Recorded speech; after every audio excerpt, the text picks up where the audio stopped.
Davao City was owned by about the entire Davao City. Yung Arabo lang. Limang pamilya lang may-ari niyan. Ito, mayaman ito si maraming lupa ito. Nag-asawa ka na ba uli? Ito ang ligawan ninyo para pag-retire walang problema. Si Eileen was used to be my secretary when I was mayor. Rather, she was my chief of staff. Kaya alam ko ang templada yung babae niya. So yan itong mga taga-Negros, generations after generations yan sila, slaves.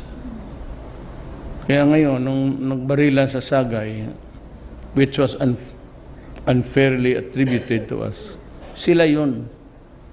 Diyan sa ngayon, sa Negros, pag hindi ka magpamimbro ng komitiba dyan sa mga komunista, wala ka. If you're an awardee of a land, tapos sabihin ng mga gago, hindi ka. That's too big for you. You'll be assigned another land. Yung mga direct descendants and tenants sa lupa na yan, hindi ka na. Kasi ang komunista ang may kumunya sa ko, dito.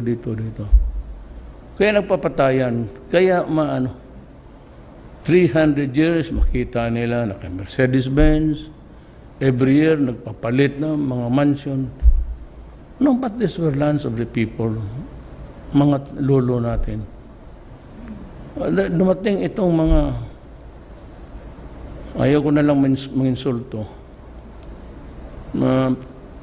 This year is the year of the ikaw, sa simbahan, 50th year.